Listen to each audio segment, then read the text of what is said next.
வணக்கம் கண்ணு, இது திருச்சி மண்ணுங்க. நம்ம பதிவை புதுசாக பார்க்குறவங்க சப்ஸ்கிரைப் பண்ணி பாருங்கள் குட்டீஸ். மிகவும் பயனுள்ளதாக இருக்குங்க. வாங்க, இன்றைய வகுப்பு ஆராய்ந்திட வேண்டும் அப்படின்னு ஒரு கதை கேட்கலாம். சரிங்களா? கதை சொல்ல நான் ரெடியாக இருக்கேன், நீங்கள் கேளுங்க. வாங்க இப்போ கதைக்குள்ளே போகலாம். பார்த்தீங்கன்னா, ஒரு தாத்தா, அந்த தாத்தாவுக்கு ஒரு பேரன். தாத்தா டெய்லி பேரனுக்கு கதை சொல்லுவார். ஒரு கதை சொன்னப்போ அந்த பையனுக்கு ரொம்ப ஆர்வமாக இருந்துச்சு. அதனால் என்ன பண்ணிட்டான் அப்படின்னா, காலையில் சீக்கிரமே எந்திரிச்சு தாத்தாக்கிட்ட வந்துட்டான். தாத்தா தாத்தா, நீங்கள் எனக்கு ஒரு கதை சொல்கிறேன்னு சொன்னீங்க இல்லையா? அந்த கதை கேட்க எனக்கு ரொம்ப ஆவலாக இருந்துச்சு. அதனால் நான் சீக்கிரமே இன்றைக்கி வந்துட்டேன் தாத்தா, அந்த கதையை எனக்கு சொல்லுங்கள் தாத்தா அப்படின்னோடனே தாத்தா சொல்கிறாரு, சரி வா, இன்றைக்கி உனக்கு ஒரு அருமையான கதை சொல்கிறேன் அப்படின்னு சொல்லிட்டு ஒரு மன்னர் கதையை சொல்ல போகிறாரு. சரி, இப்போ மன்னர் என்ன பண்ணுவார்? நாட்டை ஆட்சி செய்வார். நாட்டில் இருக்கிற மக்கள் எல்லாம் ரொம்ப சந்தோஷமாக மகிழ்ச்சியாக எந்த குறையும் இல்லாமல் இருக்காங்களா அப்படின்னு அவர் தெரிஞ்சுக்கணும் இல்லையா? அதுக்கு என்ன பண்ணுவார் அப்படின்னா, தன்னுடைய குதிரையில் ஏறி அவர் என்ன பண்ணுவார்? அந்த ஊரில் பயணம் பண்ணுவார். மக்கள் எல்லாரும் எப்படி இருக்காங்கன்னு தெரிஞ்சுக்கிறதுக்காக. எல்லா விஷயமும் மன்னருக்கு கண்டிப்பாக தெரிஞ்சிருக்கணும் இல்லைங்களா? அந்த மாதிரி அவர் தன்னுடைய குதிரையில் ஏறி உட்காந்துக்கிட்டு அந்த கிராமத்தை பயணம் பண்ணிகிட்ருக்காருங்க. மன்னர்னாவே ரொம்ப இரக்க குணமாக இருப்பார். அது மட்டும் இல்லாமல் எல்லாருக்கும் உதவி செய்யணும்னு நினப்பார் இல்லைங்களா?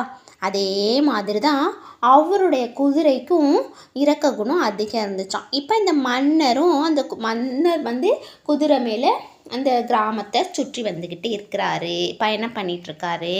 அப்போ என்ன ஆகுது அப்படின்னு பார்த்தீங்கன்னா, ஒரு நாய் காலில் அடிபட்டு நடக்க முடியாமல் நொண்டி நொண்டி நடந்து போயிட்டுருக்கு. அந்த பார்த்த அந்த குதிரை என்ன பண்ணுது? தன்னுடைய சைகை மூலமாக அரசர்கிட்ட என்ன சொல்லுது அப்படின்னா, அங்கே பாருங்கள் அரசரே, அந்த நாயால் நடக்க முடியல, அது கால் அடிபட்டுருச்சு. அதை நம்ம என்ன பண்ணலாம்? என்னுடைய முதுகலை ஏற்றிக்கலாம், அது எங்கே இறங்கணுமோ அங்கே கொண்டு நம்ம விட்டுறலாம் அரசரே அப்படின்னு சொன்னோன்னே இந்த மன்னர் சொன்னார், என்ன மாதிரியே உனக்கும் உதவுற குணம் அதிகம் இருக்குது அப்படின்னு சொல்லிட்டு மன்னர் தன்னுடைய காவலாளிகளை அனுப்பிச்சு அந்த நாயை தூக்கிட்டு வர சொல்கிறாரு. அந்த நாயை தூக்கிட்டு வந்து காவலர்கள் கொடுத்த உடனே மன்னர் என்ன பண்ணுறாரு? தன்னுடைய பக்கத்தில் குதிரை மேலே உட்கார வச்சுக்கிறாரு. இப்போ மன்னரும் அந்த நாயும் குதிரை மேலே சவாரி போயிட்டுருக்காங்க. இப்போ ஊர் மக்கள் எல்லாம் மன்னர் வருவதை பார்த்துட்டு என்ன பண்ணுவாங்க? எல்லாரும் வணக்கம் சொல்லுவாங்க இல்லைங்களா? அவருக்கு மரியாதை கொடுப்பாங்க.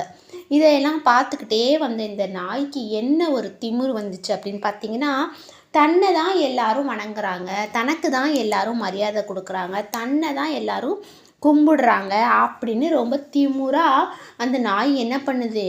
லொல் லொல் லொல் அப்படின்னு கத்திக்கிட்டே வருதுங்க. சரிங்களா? கத்திக்கிட்டே வந்தோடனே இந்த குதிரை என்ன சொல்லுது? ஏய் நாயே, அமைதியாக இரு, உன் காலில் வேற அடிபட்டிருக்கு, நீ இப்படி கத்திக்கிட்டே இருந்தின்னு வச்சுக்கோயேன், எல்லாரும் வெறுப்பாகி தலைவலி வந்துடும், நீ கத்துனா தலைவலி வந்துடும், உன் மேலே வெறுப்பாயிரும், நீ கீழே இறக்கி விட்டுருவாங்க, நீ அமைதியாக இரு, உனக்கு கால் அடிபட்டிருக்குன்னு அந்த குதிரை நல்லது தாங்க சொல்லுது. ஆனால் இந்த நாய் என்ன தெரியுமா பண்ணுது? ஏ குதிரையே, இந்த கிராமத்து மக்கள் எல்லாரும் என்னை பார்த்து மரியாதை கொடுக்கறத உன்னால் பொறுத்துக்க முடியல, அதனால தான் உனக்கு பொறாமை, அதனால தான் நீ என்னை மட்டம் தட்டுற அப்படின்னு இந்த நாய் சொல்லுதுங்க. நாய்க்கு எவ்வளோ திமிரு பார்த்தீங்களா? உடனே இந்த நம்ம குதிரை என்ன பண்ணுறாங்க? உதவி செஞ்சாங்கல்ல அவங்க தான். அதனால தான் நம்ம யாருக்காவது உதவி பண்ணோம்னா நமக்கு இப்படி தான் கஷ்டங்கள் வரும். சரிங்களா? இப்போ இந்த குதிரை நாய்கிட்ட சொல்லுது, பாருங்கள் நாயே, குடிமக்கள் எல்லாரும் ஒன்றை பார்த்து ஒன்றும் யாரும் மரியாதை கொடுக்கல, ஒன்றை பார்த்து யாரும் வணக்கம் சொல்லலை, எல்லா மரியாதையும் யாருக்கு கிடைக்குது? என்னோட அரசருக்கு, என்னோட மன்னருக்கு தான் கொடுக்குறாங்க, உனக்கு கிடையாது, நீ சும்மா உட்காந்துரு அப்படின்னோடனே இந்த நாய் சொல்லுது, குதிரையே, உனக்கு என் மேலே பொறாமை, அதனால தான் நீ இல்லாத பொய்யான விளக்கத்தெல்லாம் எனக்கு கொடுத்துட்ருக்க, உன் வேலையை நீ பார், எனக்கு என்ன பண்ணணும்னு தெரியும்னு சொல்லிட்டு இந்த நாய் திரும்ப லொல்லொன்னு கத்துதுங்க. நாய் கத்துனாவே கொஞ்சம் நம்ம பொறுத்துக்கலாம், அதிகமாக கத்திக்கிட்டே இருந்தால் நமக்கு தலைவலி வந்துடும், அதை துரத்துடுவோம் இல்லைங்களா. அப்படி என்ன பண்ணுறாரு இந்த மன்னர் அப்படின்னா, காவலாளியை கூப்பிட்டு இந்த நாய் கத்திக்கிட்டே இருக்குது, இதை கொண்டு தூக்கி போடு, எங்கிட்டாவது ஓரமாக போடு, அது பாட்டு நிற்கட்டும் அப்படின்னு சொல்லி மன்னர் என்ன பண்ணுறாரு, காவலாளியை கூப்பிட்டு இந்த நாயை கொடுத்து இதை கொண்டு எங்கேயாவது விட்டுருன்னு சொல்லி நாயை கீழே இறக்கி விட்டுறாங்கங்க. நாய் என்ன பண்ணுது, ஒரு ஓரமாக நின்றுக்கிட்டு இருக்குங்க. அப்பொழுதும் என்ன நடக்குது அப்படின்னு பார்த்தீங்கன்னா, இந்த நாய் அப்படியே ரோட்டோரமாக நின்று பார்த்துட்ருக்கு. மன்னர் குதிரையில் போயிட்டுருக்காரு. மக்கள் எல்லாரும் மன்னருக்கு வணக்கம் சொல்கிறாங்க. அப்போ தான் இந்த நாய் தெரிஞ்சுக்கிச்சு, ஆஹா நமக்கு யாரும் மரியாதை கொடுக்கல, நம்மளை யாரும் வணக்கம் சொல்லலை, நமக்கு யாரும் கும்பிடலை, இந்த மரியாதை எல்லாருமே மன்னருக்கு தான் கிடைக்கிது அப்படின்னு நினச்சி தன்னுடைய தவறை அந்த நாய் நினச்சி ரொம்ப வருத்தப்பட்டுச்சாங்க. சரிங்களா. இப்போ இந்த கதை உங்களுக்கு புரிஞ்சிச்சா? இப்போ இந்த கதையிலேருந்து நம்ம என்ன தெரிஞ்சுக்கிட்டோம் அப்படின்னா, நம்ம எந்த ஒரு செயலை செய்கிறதுக்கு முன்னாடியும் ரொம்ப சிந்திச்சு ஆழமாக யோசனை செய்து ஒரு தடவைக்கு பல தடவை நல்லா யோசனை செய்து தாங்க ஒரு செயலில் இறங்கணும். குதிரை பாவம் நாய்க்கு உதவி செய்ய போய் கடைசியில் நாய் என்ன பண்ணிடுச்சு, குதிரை மீதே பழி போட்டுருச்சுங்க. சரிங்களா. இந்த மாதிரி பல பிரச்சனைகள்லாம் வரும். அதனால் நம்ம என்ன பண்ணணும், ஒரு செயலை செய்கிறதுக்கு முன்னாடி பல தடவை யோசித்து அதுக்கப்புறம்தான் அந்த செயலில் நம்ம இறங்கணும் அப்படின்றதாங்க இந்த கதை. இந்த கதையை நல்லா படித்து பாருங்கள், உங்களுக்கே புரியும். வாங்க, குதிரை ஏன் நாய்க்கு உதவி செய்ய நினைத்தது?